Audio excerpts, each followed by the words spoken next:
Thank you everyone for your patience. I think most people are now on. The others will join during the webinar. So welcome everyone. Glad you could join us for our webinar on the CGF Sustainable Palm Oil Sourcing Guidelines. I am Deborah Diaz, Sustainability Manager at the CGF, and I'm joined today by the co-chairs of our Palm Oil Working Group, Fiona Wheatley, Sustainable Development Manager at Marks & Spencer, and Jonathan Horrell, Sustainability Director at Mondelez International. Before we begin, I'd like to go over some webinar housekeeping rules. My presentation.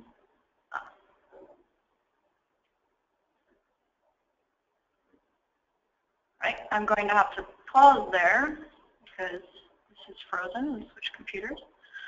Pardon me for a second, bear with me.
Okay, and we're back. Sorry about that, a little technical issue there. So as I was saying, we're going to go over some housekeeping rules. As you may have noticed, all dial-in participants have been muted to reduce background noise. There will be a dedicated Q&A at the end of the webinar, although you can send in questions at any time via the questions window pictured here on the right. If you need help during the presentation, please send a message to the team via the questions window or click on the little hand icon on the panel, also pictured on this slide. The webinar is being recorded and the final recording of the slides will be shared with all registrants within 72 hours. I'd now like to draw your attention to the antitrust caution statement, which should be showing on your screen. This is something we take very seriously at the Consumer Goods Forum, and I'll briefly read them out before we move on. The association shall not enter into any discussion, activity, or conduct that may infringe on its part or on the part of its members any applicable competition law. By way of example, members shall not discuss, communicate, or exchange any commercially sensitive information, including information relating to prices, marketing and advertising strategy, costs and revenues, trading terms and conditions with third parties, including purchasing strategy, terms of supply, trade programs, or distribution strategy. Can I just reinforce how important that is, and that participation in the webinar is conditional on acceptance of this antitrust statement, and if anyone feels comfortable with that, uncomfortable with that in any way, then if they can either flag that immediately, or I'm very sorry, perhaps leave the webinar and follow up separately. Thank you for that, Fiona. Thanks, Ms. Jonathan. I'd also endorse the importance of the antitrust statement. Thank you, Jonathan. Okay, with that, I'm just going to go over a couple of slides to provide a general introduction to the CGF's environmental sustainability work before we get to the core of what this webinar is about.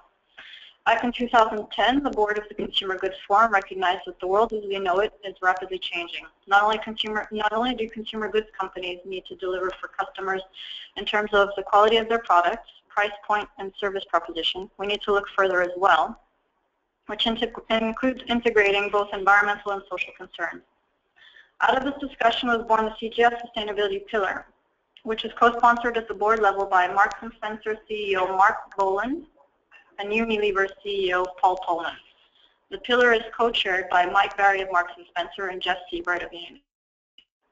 In 2010, we recognized that climate change was a critical issue and published 2 board-approved resolutions, one to achieve zero net deforestation and a second to begin phasing out hydrofluorocarbon refrigerants.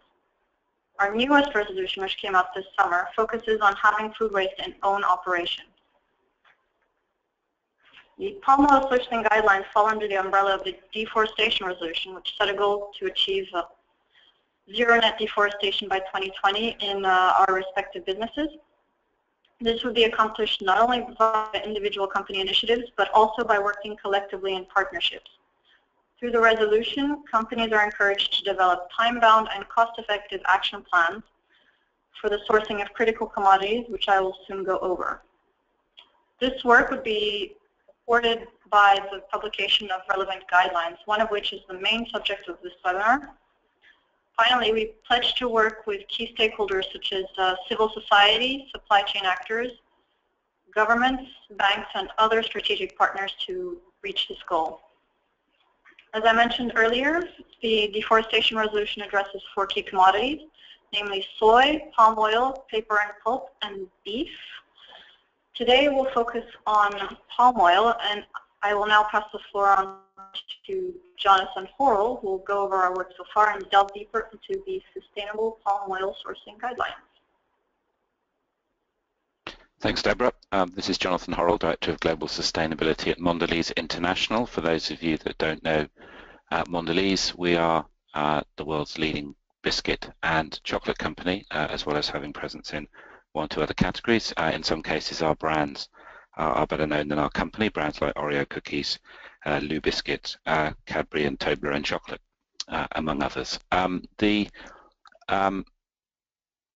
guidelines objective is to ensure that the sourcing of palm oil does not contribute to deforestation. Like many objectives, it's simple to say and complex to achieve. Although if we go back to the 2010-11, soon after the deforestation resolution was signed, then at the time there was an assumption that actually in palm oil achieving that objective would be a relatively simple case of increasingly adopting RSPO or equivalent certification in consumer goods supply chains.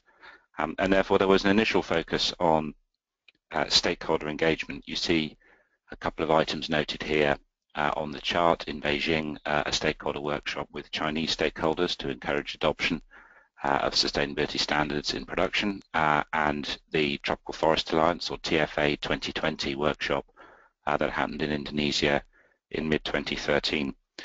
However, by this time, 2012-13, it was already becoming clear that the consensus or confidence that had been placed in RSPO and other certifications to deliver objectives around deforestation was being substantially challenged. There was a high level of controversy and challenges to RSPO, and so it was clear that more work was needed, and the working group was convened, first met in mid-2014 in London, and with a view to establishing guidelines that could enable companies to execute more sophisticated policies to achieve zero net deforestation in their own supply chains, and to encourage adoption across the industry, recognizing that there are many different situations and there is no necessarily one simple total solution.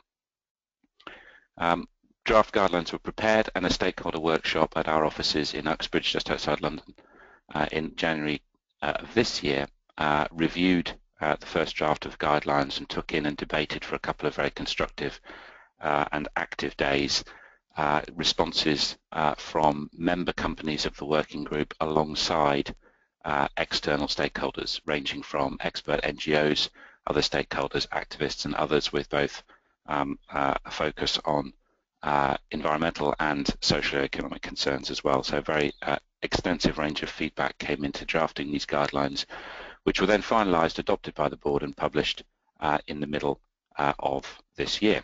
So this is now a live document, and that's the process that got us here.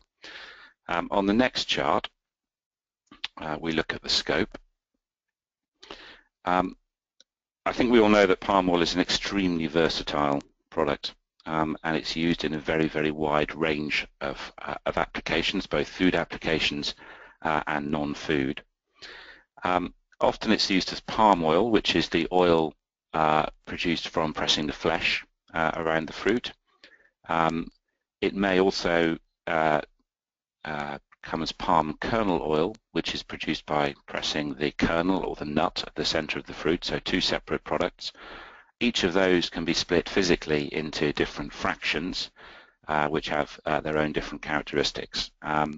In addition to that, of course, you have oleochemical derivatives of palm and indeed palm kernel, which are produced by chemical refining. And we've put some examples on the right of some derivatives, and you'll note these often don't have palm anything in the name, and therefore could be products. Chemical derivatives could be derived from palm without immediately being obviously as such, and therefore if your business uses chemical derivatives, that places an extra, if you like, complexity around due diligence to understand whether palm is in the origin of those derivatives or not. So for companies looking to apply the guidelines, the scope should apply to palm oil, palm kernel oil, and their relevant fractions, but also the oleochemical derivatives that we described. So determining the scope and how that applies to your individual company will, of course, depend on a materiality assessment to determine which of those categories are material to the usage within your company and supply chain, and then guidelines should apply to 1, 2, or 3 accordingly. An additional note is that for retailers, the scope is for products that apply to private label brands, in other words, products that carry the retailer's own mark, not products that are produced by other branded manufacturers. And so retailers' job is private label, and pardon me, as we've often been reminded that, and bearing in mind the complexity of ranges in retailers, is quite a complex job to do. Thank you. So that's the scope.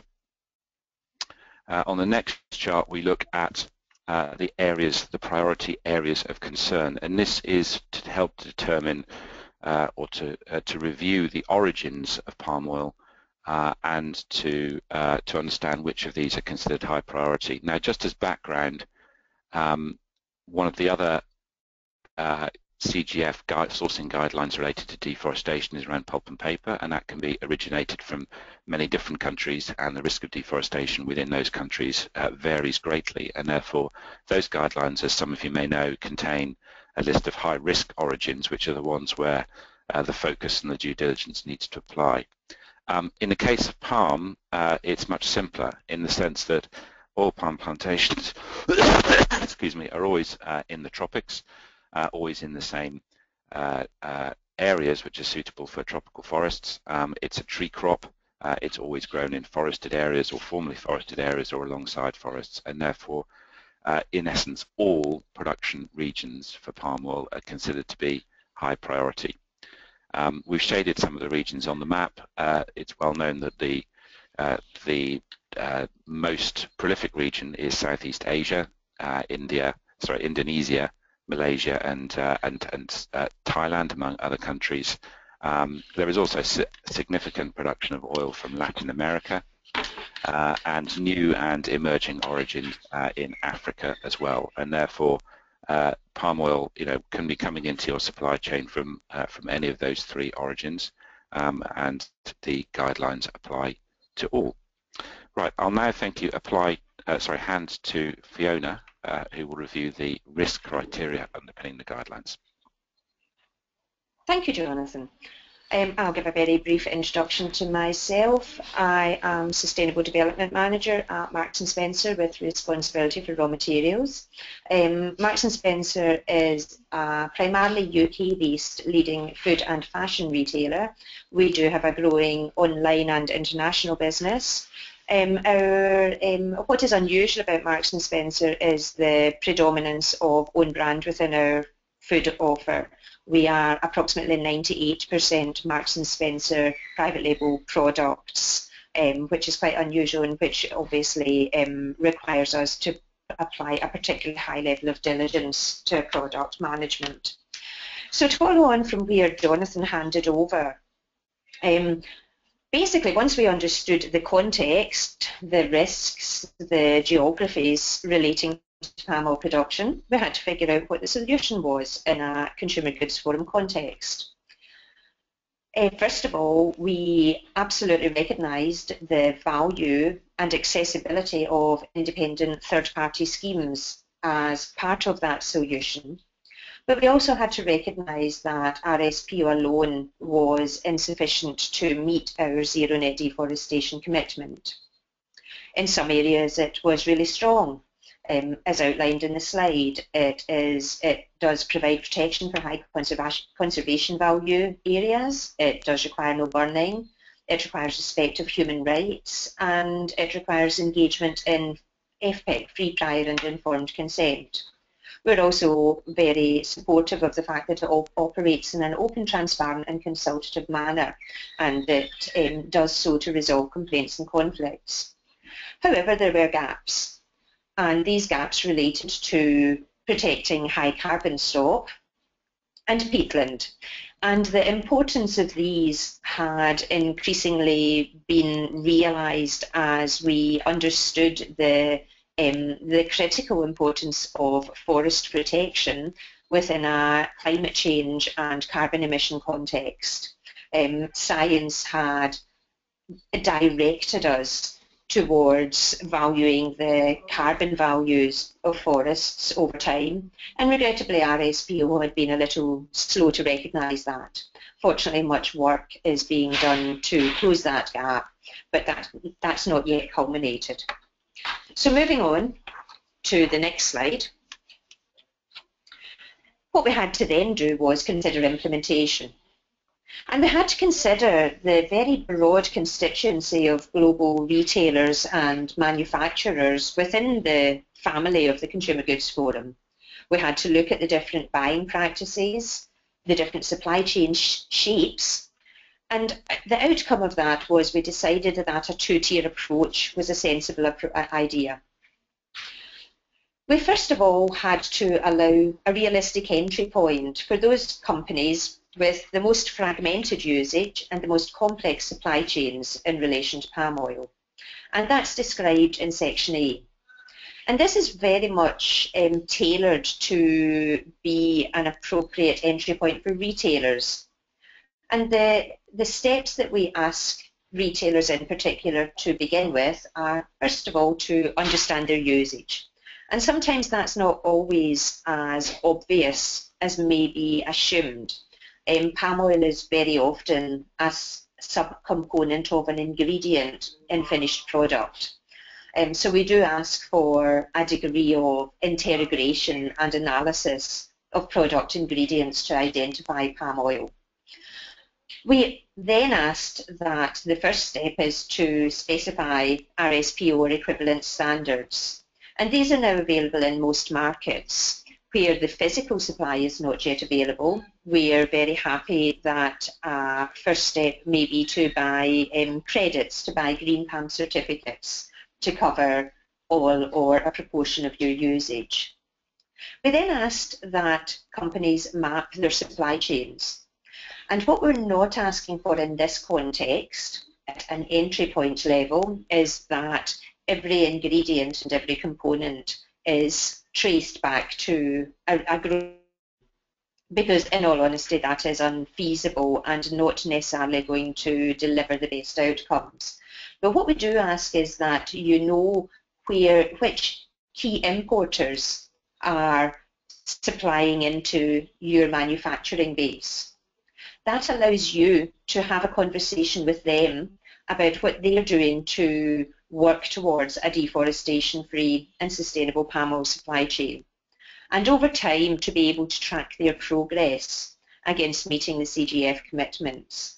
And we're very fortunate in that the vast majority of companies who are major processors, refiners and importers are very informed of this agenda, are very aware of the CGF context, And it must not be underestimated how helpful it is to have lots and lots of company relationships asking them to do more.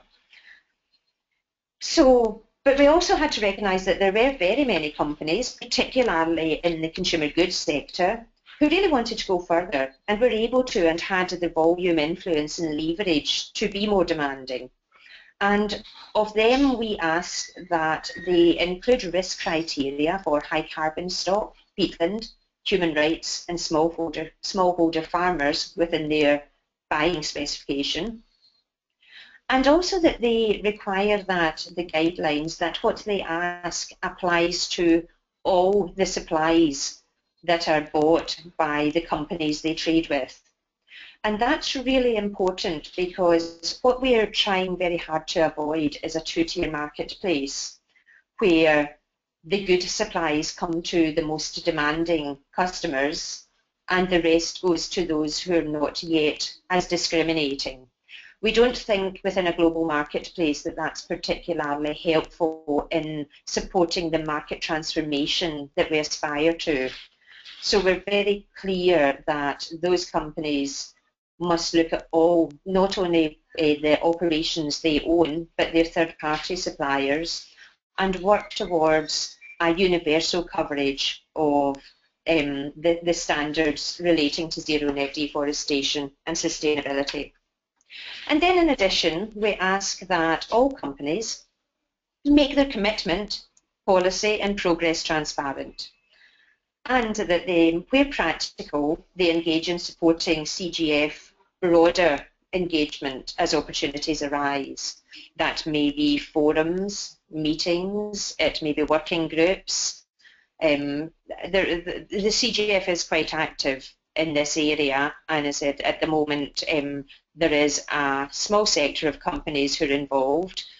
Where practical, we very much welcome participation from as many companies as possible, because this creates a louder, a stronger and a more influential voice, and it endorses the whole approach of CGF in dealing with this particular issue. So moving on to verification mechanisms. Verification is fundamental. For credibility, companies have to confirm in a credible way their supplier sourcing practices. So we have provided guidance on suitable, credible verification mechanisms. The most obvious of these is the third-party standards that we referenced earlier, RSPO or equivalent. But we would suggest that that's a minimum level that would be considered sufficient. There are other options which build on RSPO. As I referenced earlier, there are some gaps in the current RSPO core standard, and these are currently being filled. There is a development of a more ambitious standard called RSPO Next, and that will provide verification on the additional criteria relating to HCS, peatlands, human rights and transparency. So that should be available. I mean, basically the RSPO roundtable takes place in a couple of weeks, and we're very much hoping that the content and approaches in relation to RSPO Next will be ratified at that at the General Assembly there, and hopefully there will be more information in relation to its relevance to market players and buyers shortly after that. This is a work in progress. There's also a collaboration of ambitious and leading producers and companies called the Palm Oil Innovation Group. They have developed very strong criteria and indicators to reflect their vision of sustainable palm oil.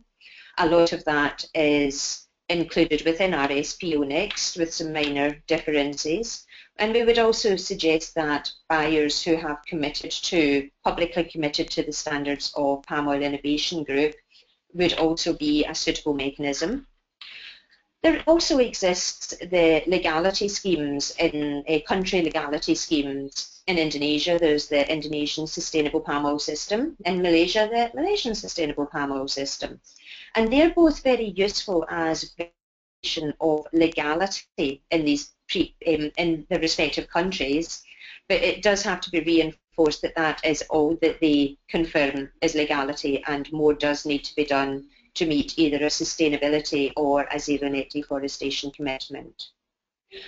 Another area where there is industry collaboration and which CGF is very supportive of and engaged with is the traceability working group.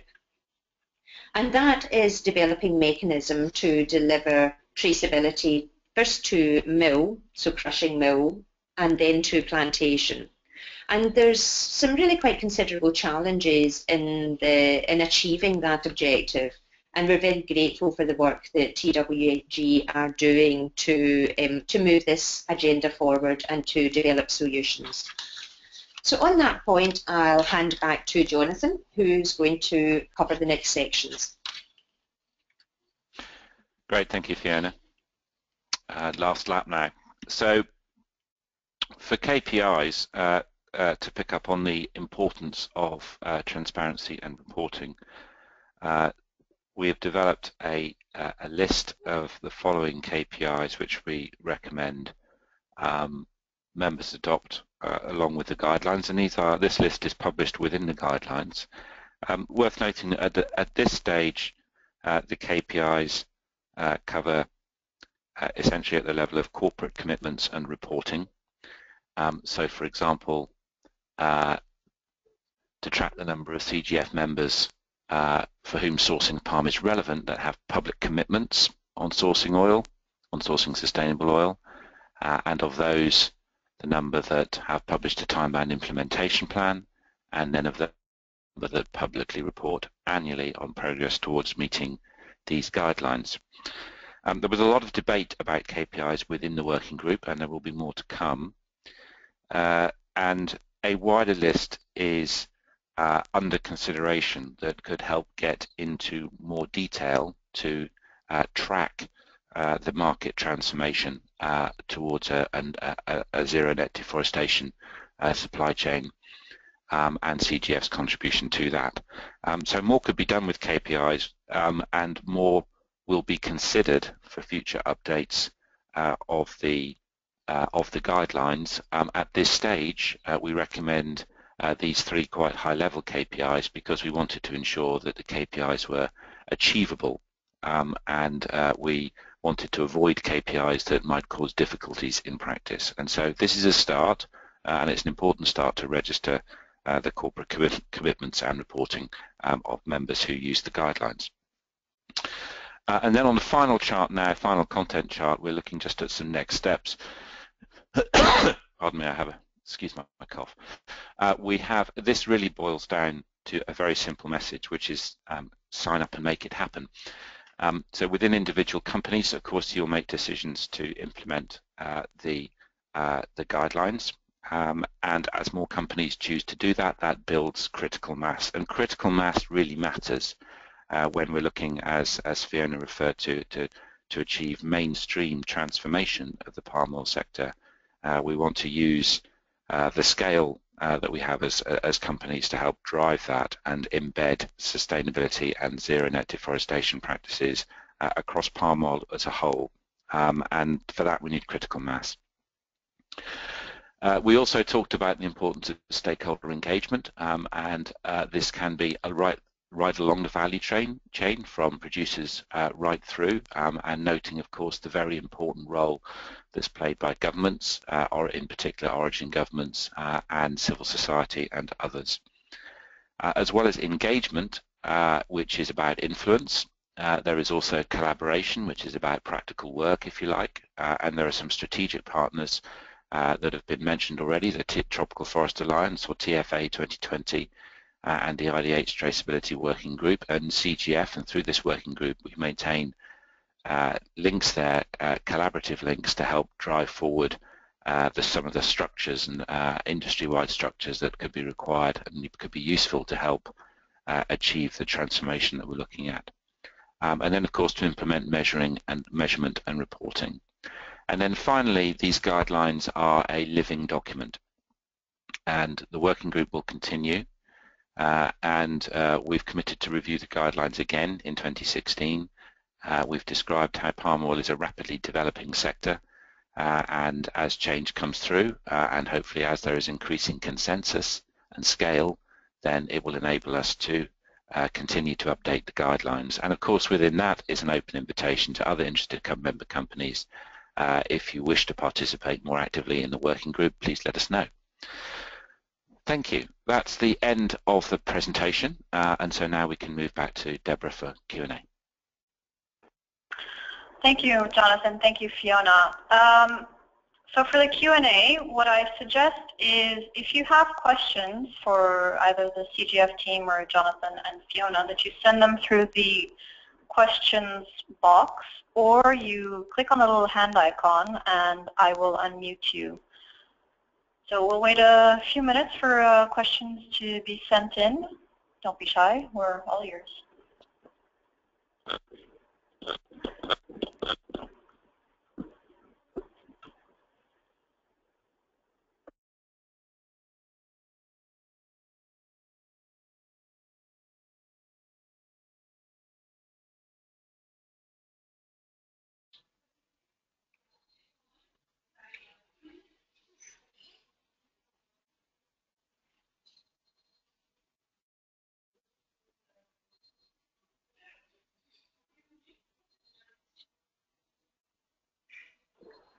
Okay, we have a question here. Can Fiona tell us some examples of the companies who are really influencing the forward solutions? This would help us build what good looks like. Fiona or Jonathan, any thoughts? I mean, there are so many companies involved in the different challenges that are being faced, as the Palm Oil Innovation Group members have been very much at the forefront of defining a more progressive vision of sustainable palm oil, particularly in a context of a zero net deforestation commitment. I guess, you know, there's also, I mean, myself and Jonathan both participate on the board of the RSPO, so we're very involved in trying to influence the future shape of that organisation from both a standards and a delivery perspective. I mean, is that the kind of problem solving that they're referencing, or am I missing the mark at all? I mean, in our sector, also in our sector in retail, we have an active retail palm oil working group, which at the moment is primarily made up of companies, retail organisations in kind of UK and Northern Europe, but we do have membership from Australia, South Africa, America as well, and some of our members have operations which are global as well as within their home territories. And that group's very, very involved in making sure that the solutions that are developed are tailored to and reflect the specific needs of the retail sector. And I would absolutely and strongly encourage any retail company to please engage with that group, because we can better reflect the different shapes of global retail base. If we actually have members from a global retail base, we're very aware we do have a Northern European influence at the moment, or dominance. Yep. Okay, I think that does cover the question. Second question: what have been the main criticisms of NGOs / campaigners towards the current CGF strategy? It's Jonathan here. I'll take that. I think the activism is geared mainly actually towards actors within the palm oil supply chain.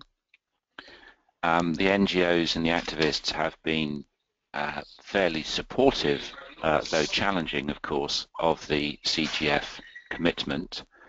The main, and the resolution that underpins it, the main challenge to CGF is to turn words into action, and therefore, you know, the activists are very concerned. They like the ambition, implementation, and of course 2020 is now quite close. So, I think CGF recognises that it's made a good deal of progress, and I think the deforestation resolution was genuinely a game changer. And, in particular, it was focused on the four key commodity groups that are seen to drive, the largest amount of deforestation in supply chains. And so it was seen to be relevant, and it was seen to be ambitious. The key thing is implementation.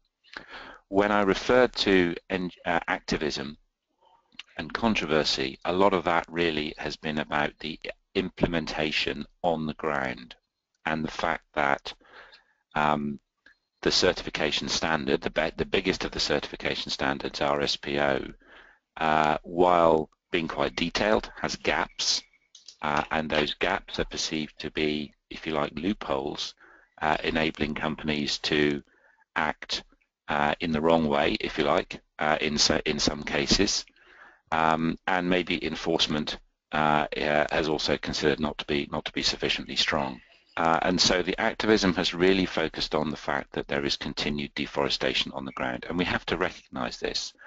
In Indonesia, in Southeast Asia, deforestation rates have continued to increase alongside the increase in the adoption of the RSPO standard, and that clearly needs to reverse. So the activism is focused on that more than anything else, but of course as CGF we recognise that we have a role to play, and that simple one-line solutions unfortunately in this supply chain are not adequate. But please also remember that certification helps. Certified plantations and farms are operating to better standards typically than non-certified. It's progress. Increasing adoption of RSPO is and other certifications is a very important step in the right direction. So it doesn't solve the problem in itself, but it substantially contributes to solving the problem.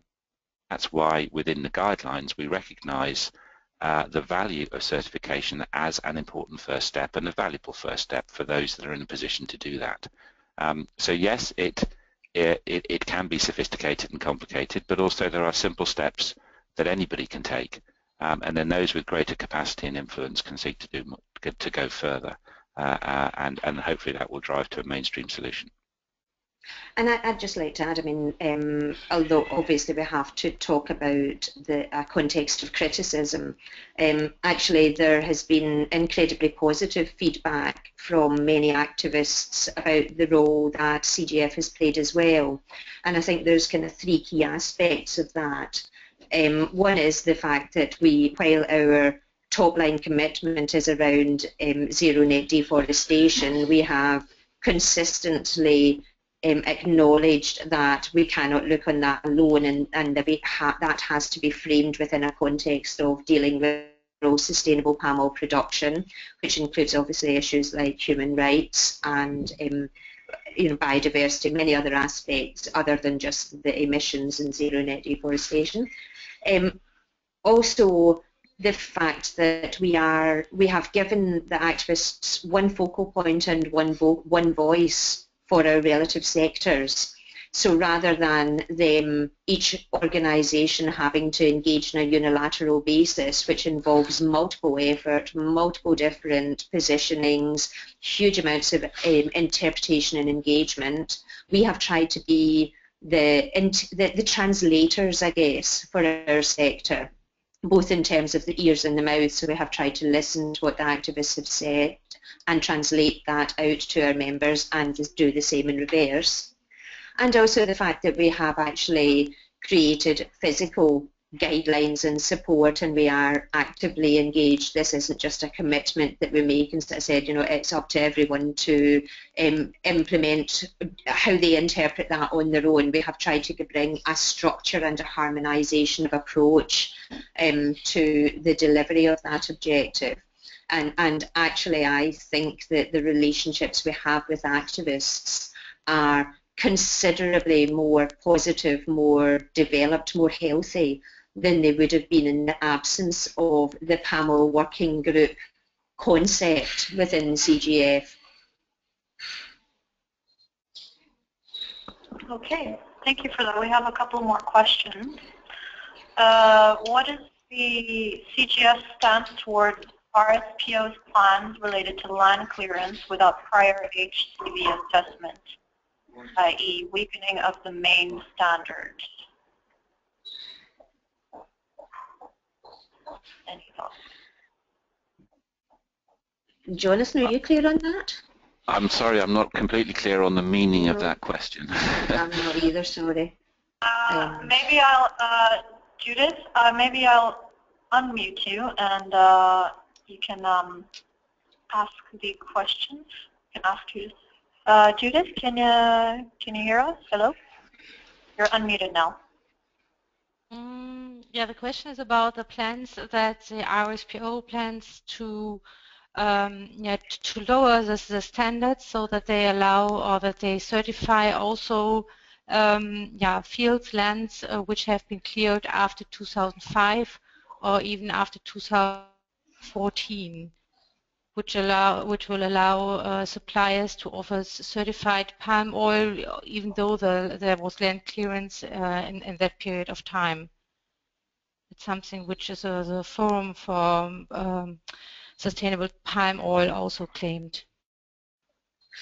I'm not actually aware of that kind of derogation or development. Judith, Jonathan, are you familiar with that? No, I'm not. Okay, It's Fiona and I are both active in RSPO. I'm not sure. I'm not. Yeah. Could you? You're very welcome to send us more information on that, and we can take it offline. But from my perspective, we are advocating, and I think it's consistent, with between Fiona and I and our individual companies, but also CGF as a whole. We're advocating for RSPO to fill in gaps, not create new gaps, and therefore to increase the credibility of its standard. And we don't see that allowing clearance is a good thing to do. We're looking for the gaps to be filled.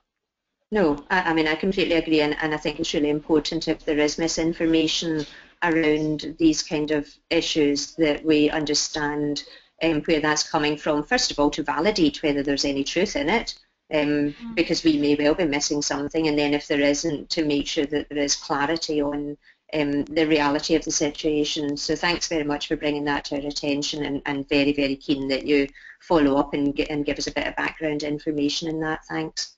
Yeah. You're welcome. Okay, Judith, I think you had another question. I'll just read it out. With respect to the KPIs, how does CGF define whether a member has a relevant sourcing of palm oil? The test.